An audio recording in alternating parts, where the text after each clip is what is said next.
tensions on the Korean peninsula of late. There have been some reports that some people believe that North Koreans are very close to being able to nuclearize a missile. And Secretary of State Kerry has just arrived in South Korea, suggesting that maybe it is time for talks with the North. It is a great day for us to have Congressman Buck McKeon, chairman of the House Armed Services Committee, on as our guest. Good morning, Congressman. How are you? Brian. Well, first of all, let's go to this issue of whether or not North Korea has the ability to take a nuclear weapon and attach it to a missile.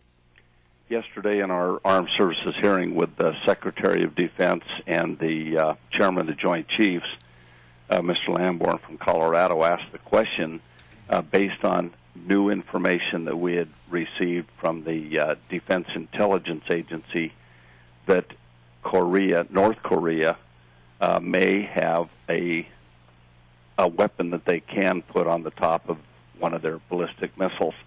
And this was new information.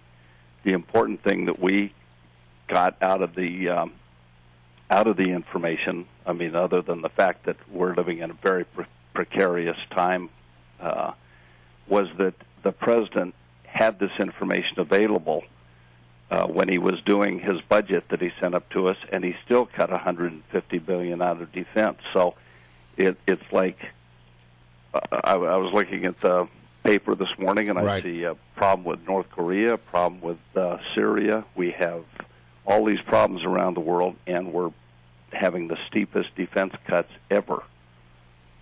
But does it concern you that apparently they do have this ability? I mean, that seems to be a very frightening development. Well, yes, that's the whole point, is that it is very frightening, and I'm sure the president has even more information than we do, or has it available to him, and yet he still cut the defense budget even more. Well, Chairman McKeon, are you referring to what's known as the sequester cuts to defense, that are the automatic cuts that went into effect March 1st, and if so, how do those come into play with regard to these concerns in North Korea and Syria? It's a whole series of cuts going back to a couple of years ago when Secretary Gates cut $78 billion.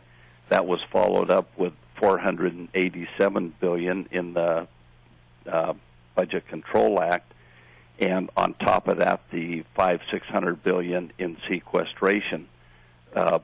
Those are very steep cuts, and we were hopeful that we would be able to, given the situation around the world, do something to avoid those sequester cuts. And if we're not able to, we're not going to be in a position to respond as we have in the past to all the threats around the world. Well, Mr. Chairman, the White House is just going to say, there you go, even good conservative Republican Buck McKeon, he thinks that these sequester cuts are terrible. Why don't those crazy Republicans come to the table and do a moderate approach, a balanced approach that the president wants? In our budget, we have reinstituted, we have put in the Ryan budget that we just passed, we put the money back into defense. We keep the sequestration number, but we have that number in there. The Senate has the same number, but they don't use the sequestration number. They have a much higher top line, as does the president. So they continue spending and taxing, and that's where we have the problem. Is we don't think we should keep increasing taxes. It's more of a spending problem. Returning back to North Korea for just a moment, though, Secretary of State John Kerry has arrived in South Korea and has said this morning that the United States is prepared to enter into talks with North Korea if North Korea is serious about negotiating denuclearization of the Korean peninsula. Should we be negotiating with the North Koreans? Isn't that what they wanted out of all of this, for us to come to the table to them and give them stuff?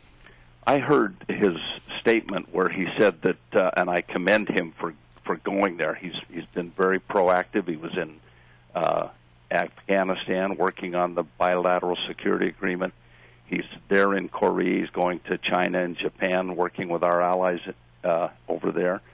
I think he's doing what he can to defuse the situation, which would be very helpful. But what I heard out of his statement was, we will defend our allies and our people that are in Korea. and I didn't hear the part about he's joining in talks. He's prepared to join. I think what we have to be very careful.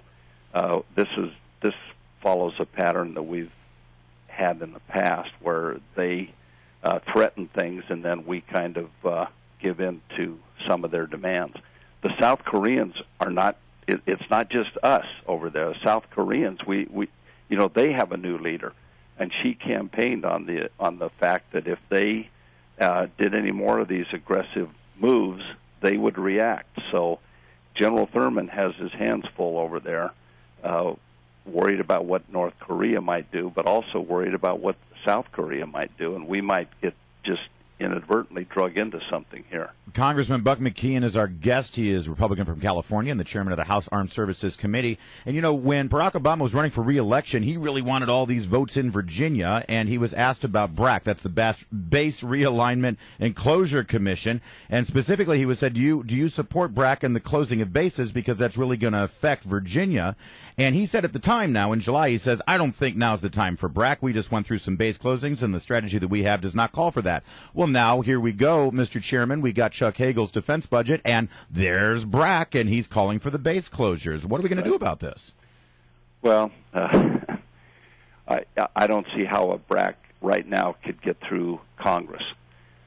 We're trying to save money. In the long run, they show that BRACs save money. In the short run, which is where the real problem is, they add to the cost. So that's something that we'll have to deal with as we go through the budget process. We're well along in our hearings, working on this effort, and we'll just have to see how that plays out. But it's interesting that he did say that during the campaign and then turned right around and changed it in his budget. Yes, it's interesting. I need just a yes or no answer on this question. If the Senate passes gun legislation, will it be taken up by the House? Yes or no? You're not sure is what you're saying.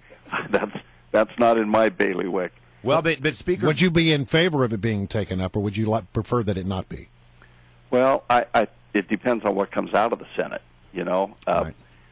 We're still finding out things from the Affordable Health Care Act. Right, I understand. Okay, we got to leave it right there. Congressman Buck McKeon, chairman of the House Armed Services Committee, thank you so much for joining us. We appreciate it.